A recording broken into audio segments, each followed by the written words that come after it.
हिंदी में यूपीएससी की तैयारी से संबंधित प्रोग्राम्स को देखने के लिए सब्सक्राइब करें study IQ IAS Hindi. Hello दोस्तों, स्वागत है आप सबका स्टडी IQ IAS हिंदी पे। मैं ललिता दहिया। दोस्तों, मेंस प्रश्न उत्तर सीरीज का आज 10वां दिन है और आज का जो हमारा क्वेश्चन है ये 2015 या 16 के IAS के पेपर से उठाया गया है, जो कि समान सिविल संहिता पे सीधा प्रश्न है। सबसे पहले हम प्रश्न को पढ़ेंगे, उसकी डिमांड को समझेंगे और उसके बाद हम प्रश्न को डिस्कस करने का प्रयास करेंगे। सबसे पहले यदि प्रश्न देखें तो पूछा गया है कि उन संभावित कारकों पर चर्चा कीजिए जो भारत को अपने नागरिकों के लिए राज्य नीति के निदेशक सिद्धांतों में दिए गए समान नागरिक संहिता को लागू करने से रोकते हैं। यानी एक सिंपल एक आधार पे क्वेश्चन पूछा है। ये वो कारक बताने हैं जो भारत में समान सिविल संहिता को लागू करने से रोकते हैं। यानी समान सिविल संहिता आज तक लागू नहीं हो पाई और नहीं लागू हो पा रही है, उसके क्या क्या कारण हैं। बेसिकली क्वेश्चन कारकों पे ही है। यदि हम इसका स्ट्रक्चर बनाने का प्रयास करेंगे तो सबसे पहले भूमिका में हमें समान सिविल संहिता और आर्टिकल 44 का जिक्र जरूर करना पड़ेगा, ध्यान रखिएगा। और समान सिविल संहिता क्या होती है, समान सिविल संहिता क्या होती है, इसको हमें भूमिका में बताना पड़ेगा।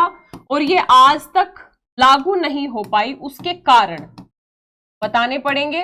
कारणों को हमें डिटेल से बताना पड़ेगा क्योंकि मेनली क्वेश्चन उसी पे पूछा गया है। और फाइनली हम निष्कर्ष लिख देंगे। निष्कर्ष हम सकारात्मक ही लिखेंगे और साथ ही यदि हम इन कारणों के समाधान देते हुए निष्कर्ष लिख दें तो और ज्यादा बेहतर रहेगा। यानी पॉइंट कोमा दे दे के कुछ समाधान लिखते हुए यदि हम निष्कर्ष की ओर चले जाएं तो और ज्यादा बेहतर रहेगा। बिल्कुल सिंपल क्वेश्चन है, बिल्कुल सतही क्वेश्चन है। क्वेश्चन डिस्कस करने का प्रयास करते हैं। सबसे पहले हमें बताना पड़ेगा कि भाई समान नागरिक संहिता किसी देश के सभी नागरिकों के लिए विवाह, तलाक, उत्तराधिकार, गोद लेने और भरण पोषण जैसे जो सिविल कानून हैं उन सिविल कानूनों की समानता की बात करता है। यहां पे यदि हम भारत की बात करें तो भारत में आपराधिक कानून सभी वर्ग के लोगों के लिए, सभी धर्म, जाति, क्षेत्र, भाषा, हर वर्ग के लोग के लिए, व्यक्ति के लिए जो आपराधिक कानून है वो समान है, लेकिन सिविल कानून अलग अलग है हमारे देश में। ठीक है, तो ये हमने बता दिया। उसके बाद हम स्पष्ट तौर पे कहेंगे कि भारतीय संविधान का अनुच्छेद 44 आपको जिक्र करना पड़ेगा आर्टिकल 44 का, क्योंकि क्वेश्चन में DPSP की क्लियरली बात की गई है। तो वो भारत के संविधान का अनुच्छेद 44 जो राज्य की नीति निदेशक तत्वों का हिस्सा है, वो अपने नागरिकों के लिए समान नागरिक संहिता के क्रियान्वयन की परिकल्पना करता है। बात समझ में आई? लेकिन अभी तक समान सिविल संहिता को लागू नहीं किया जा सका है पूरे देश में। इसके कुछ अपवाद हैं, जैसे गोवा इत्यादि राज्यों में समान सिविल संहिता लागू की गई है। ठीक है, लेकिन पूरे भारत में समान सिविल संहिता अभी तक लागू नहीं की गई है। यानी आर्टिकल 44 का जो आदर्श है उसे अभी तक प्राप्त नहीं किया जा सकता है। इसके क्या क्या कारण हैं? अब जो क्वेश्चन की डिमांड है हम सीधा उस पे आ गए। भाई क्या क्या कारण है समान सिविल संहिता आज तक लागू नहीं हो पाया? तो सबसे पहला है धार्मिक विविधता और व्यक्तिगत कानून। भारत एक बहुविविधता वाला देश है। यहाँ पे अलग अलग धर्म के लोग हैं, यहां तक कि यहाँ उत्तर और दक्षिण या अलग अलग जाति जनजातियों के भी अलग अलग कस्टम्स हैं, कल्चर हैं, नियम कानून हैं। तो ऐसे में हर धर्म के अपने अपने व्यक्तिगत कानून भी हैं, पर्सनल लॉज भी हैं। जैसे हम बात करें इस्लामिक लॉ, शरिया लॉ की, या फिर ईसाइयों का अपना कानून है ना, इसके साथ ही हिंदुओं का अपना कानून है। तो ऐसे में अपने व्यक्तिगत कानून भी हैं। लोग अक्सर अपने धार्मिक रीति रिवाजों और परंपराओं के प्रति दृढ़ता से सोचते हैं, अपने परंपराओं के प्रति काफी पोजेसिव होते हैं। तो ऐसे में समान नागरिक संहिता के विचार को उनके धार्मिक अधिकारों का उल्लंघन माना जा सकता है। या फिर हम यूं कहें कि कुछ जो विचारक हैं समान सिविल संहिता को लोगों के धार्मिक मान्यताओं का उल्लंघन मानते हैं। तो एक आधार तो यह है कि भाई धार्मिक विविधता और व्यक्तिगत कानूनों के चलते समान सिविल संहिता आज तक लागू नहीं हो पाई है। दूसरा रीजन हम राजनीतिक कारण भी बताएंगे। राजनीतिक इच्छा शक्ति की कमी दिखती है। प्रयास हुए समान सिविल संहिता लागू करने के, लेकिन वोट बैंक की राजनीति के चलते कई बार इसमें व्यवधान आए। यहां तक कि जुडिशरी ने भी बार बार कहा है, समान सिविल संहिता लागू करने के लिए राज्य को काम करने के लिए कहा, लेकिन अभी तक हमें एक दृढ़ राजनीतिक इच्छा शक्ति की कमी देखने को मिली, क्योंकि राजनीतिज्ञों को लगता है कि वोट बैंक होने का जोखिम हो सकता है यदि समान सिविल संहिता लागू की गई तो राजनीतिक इच्छा शक्ति की कमी भी एक बहुत बड़ा कारण है। अगला कारण है संवैधानिक प्रावधान। ध्यान रखिएगा, अनुच्छेद जो 44 है ये समान सिविल संहिता लागू करने की बात करता है, जबकि अनुच्छेद 25 धार्मिक स्वतंत्रता का अधिकार देता है प्रत्येक व्यक्ति को। ध्यान रखिएगा, तो ये दुविधा पैदा करता है, क्योंकि समान सिविल संहिता के अधिनियमन को धार्मिक स्वतंत्रता के अधिकार का उल्लंघन माना जा सकता है। या फिर आपको इस तरीके से नहीं लिखना है, तो आप हमें दूसरे के कंधे पे रख के बंदूक चलानी है, हमें खुद नहीं कहना। हम ये कह देंगे कि कुछ विशेषज्ञों के अनुसार जो आर्टिकल 44 है वो कहीं ना कहीं आर्टिकल 25 का उल्लंघन हो सकता है, धार्मिक स्वतंत्रता का उल्लंघन हो सकता है।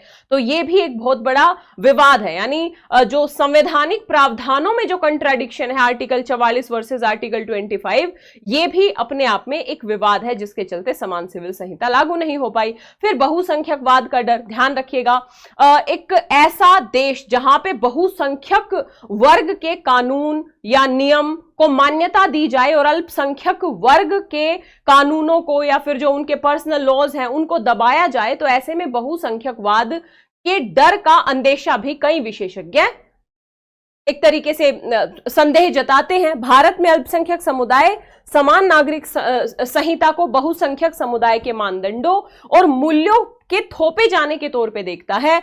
इस डर के कारण अक्सर समान सिविल संहिता का विरोध करता है। तो अल्पसंख्यक वर्ग बड़े स्तर पे विरोध करता है कि भाई यदि हमारे पर्सनल लॉज खत्म हुए तो ये तो हमारे धर्म की स्वतंत्रता का उल्लंघन होगा, और इससे तो कहीं ना कहीं जो बहुसंख्यकवाद है, बहुसंख्यकों के जो नियम हैं, कायदे कानून हैं, मूल्य हैं, वो हम पे कहीं ना कहीं थोपे जाएंगे। तो इस डर से भी समान सिविल संहिता के विरोध में अल्पसंख्यक बात करते हैं बड़े स्तर पे। फिर सर्वसम्मति का अभाव है। अलग अलग धार्मिक समुदायों के अलग अलग रीति रिवाज, प्रथाओं को ध्यान में रखते हुए समान सिविल संहिता को लेके सर्वसम्मति का अभाव बहुत बड़ी चुनौती है। ध्यान रखिएगा, यहां पे लैंगिक न्याय और समानता सुनिश्चित करते हुए सभी हितधारकों के हितों को संतुलित करना एक जटिल काम है। यानी सर्वसम्मति से निर्णय लेना पड़ेगा, क्योंकि जब हमें समान सिविल संहिता लागू करनी है, क्योंकि समान सिविल संहिता का कानून बनाने से नहीं होगा, बल्कि लोगों के अंदर जब तक ये प्रेरणा नहीं होगी कि भाई हम सिविल लॉज हमारे एक जैसे हों और हम समान तरीके से काम करें, तब तक सिविल लॉज को या फिर समान सिविल संहिता को व्यवहारिक धरातल पे लागू करना कठिन हो जाएगा। अतः सर्वसम्मति का अभाव है अलग अलग धार्मिक गुटों के बीच में। साथ ही सामाजिक सांस्कृतिक कारकों का आप जिक्र कर सकते हो कि भाई सामाजिक मानदंड और सांस्कृतिक प्रथाएं भारतीय समाज में गहराई से समाई हुई हैं। यहां उत्तर से लेके दक्षिण में एक धर्म के लोगों में अलग अलग कानून देखने को मिलते हैं, नियम कायदे परंपराएं अलग अलग देखने को मिलती हैं, अलग अलग जनजातियों में अलग अलग परंपराएं देखने को मिलती हैं। तो समान जो नागरिक संहिता है लागू करने के लिए इन बाधाओं को दूर करना होगा और लोगों को नई कानूनी प्रणाली को स्वीकार करने के लिए राजी करना होगा। तो ये हमने कारक बता दिए। बात समझ में आई? क्वेश्चन कारकों पे ही है। अब आप इससे ज्यादा क्या लिखोगे? बात समझ में आ रही है? तो हमने भूमिका लिख दी। भूमिका में हमने समान सिविल संहिता क्या होती है, आर्टिकल 44 का जिक्र कर दिया, भारत में ये लागू नहीं हो पाई है उसके कारण बता दिए, और फाइनली जब हम निष्कर्ष पे जाएंगे तो हम एक समाधानात्मक निष्कर्ष लिख सकते हैं। इसमें आप सेकंड ARC की बात कर सकते हो, इसमें आप संविधान सभा में जो हमारे संविधान निर्माता थे, विशेष तौर पे अंबेडकर जी का जो कथन था कि समान सिविल संहिता को एक तरीके से ऑप्शनल बनाया जा सकता है, लागू कर दिया जाए, जो व्यक्ति इसे अपनाना चाहे वो अपना ले, एक तरीका ये बताया था अंबेडकर जी ने। ध्यान रखिएगा। इसके साथ ही अलग अलग आयोगों ने भी ये कहा है कि भाई सर्वसम्मति बनाने का प्रयास किया जाना चाहिए यदि समान सिविल संहिता लागू करनी है तो, क्योंकि व्यवहारिक धरातल पर लोगों के द्वारा ही उसे माना जाएगा और उसके लिए सर्वसम्मति, लोगों को राजी करना है ना, अलग अलग धर्म के जो एक तरीके से विद्वान लोग हैं उनको एकत्र करके राजी करना एक सही दिशा में कदम होगा। चुनौती एक संतुलित दृष्टिकोण खोजने में है। ये सबसे बड़ी चुनौती है कि हम एक संतुलित दृष्टिकोण खोजें जो देश की धार्मिक सांस्कृतिक विविधता का सम्मान करते हुए न्याय, समानता और लैंगिक समानता सुनिश्चित करता है। तो ये निष्कर्ष हमने बता दिया। इसमें आप कुछ समाधान के पॉइंट भी बता सकते हो निष्कर्ष में, और फाइनली एक पॉजिटिव निष्कर्ष लिख के खत्म कर सकते हो। ठीक है, तो बिल्कुल सिंपल क्वेश्चन था ये, 2014 या 15 का क्वेश्चन है, ध्यान रखिएगा। सिर्फ कारक, उन संभावित कारकों पर चर्चा करने की बात पूछी है जो समान सिविल संहिता को लागू करने से रोकते हैं। ठीक है, तो आशा करती हूं आप इस क्वेश्चन को लिखने का भी प्रयास करेंगे, और यदि समान सिविल संहिता की समझ आपकी नहीं है, आपने आर्टिकल 44 नहीं पढ़ा है, तो ये क्वेश्चन समझ में नहीं आएगा। उसके लिए आपको आर्टिकल 44 एक बार अच्छे से समझना होगा, पढ़ना होगा, उसके क्या पक्ष हैं, क्या विपक्ष हैं, क्या क्या कमेटीज बनी, उन सब को पढ़ना होगा, तब जाके ये क्वेश्चन आपको हलवा लगेगा, यकीन मानो। ठीक है, तो जो बच्चे अपना बेसिक कवर कर चुके हैं, ये सीरीज उनके लिए ज्यादा फ्रूटफुल होगी। जो बिल्कुल नए हैं, हो सकता है आपको पता ही नहीं है सिविल संहिता क्या होती है, तो फिर आप क्वेश्चन कैसे लिखोगे? बात समझ में आई बेटा? तो पहले कम से कम जब आप क्वेश्चन देख रहे हो तो उसके साथ साथ आप टॉपिक भी कवर कीजिए। साथ ही यदि आप यूपीएससी की प्रिपरेशन करना चाहते हैं, 2025 में बेहतर तरीके से आप अटेम्प्ट देना चाहते हैं, तो आप हमारे अर्जुन बैच से जुड़ सकते हैं। 10 अगस्त से ये बैच शुरू हो रहा है। देर किस बात की, फटाफट जाइए स्टडी IQ की ऐप वेबसाइट पे, इस वीडियो के डिस्क्रिप्शन बॉक्स में लिंक दिया होगा, उस लिंक पे जाना है, कोड यूज करना है LDLIVE, LD लाइव कोड के साथ ये बैच आपको मात्र 27,999 में मिल जाएगा। एक फाउंडेशन बैच है जिसमें PT मेंस इंटरव्यू हर स्तर की प्रिपरेशन कराई जाएगी, बेसिक से लेकर एडवांस लेवल तक की प्रिपरेशन इसमें इंक्लूड है। तो फटाफट जाइए एडमिशन ले लीजिए। साथ ही आप जुड़ सकते हैं मेरे टेलीग्राम ललिता दहिया अकेडमी पे। ये सीरीज चलती रहेगी, वीडियो को ज्यादा से ज्यादा शेयर करें, लाइक करें, कमेंट करें। मिलेंगे इसी तरीके के अगले क्वेश्चन में। Thank you so much. Hindi में यूपीएससी की तैयारी से संबंधित प्रोग्राम्स को देखने के लिए सब्सक्राइब करें स्टडी IQ IAS हिंदी।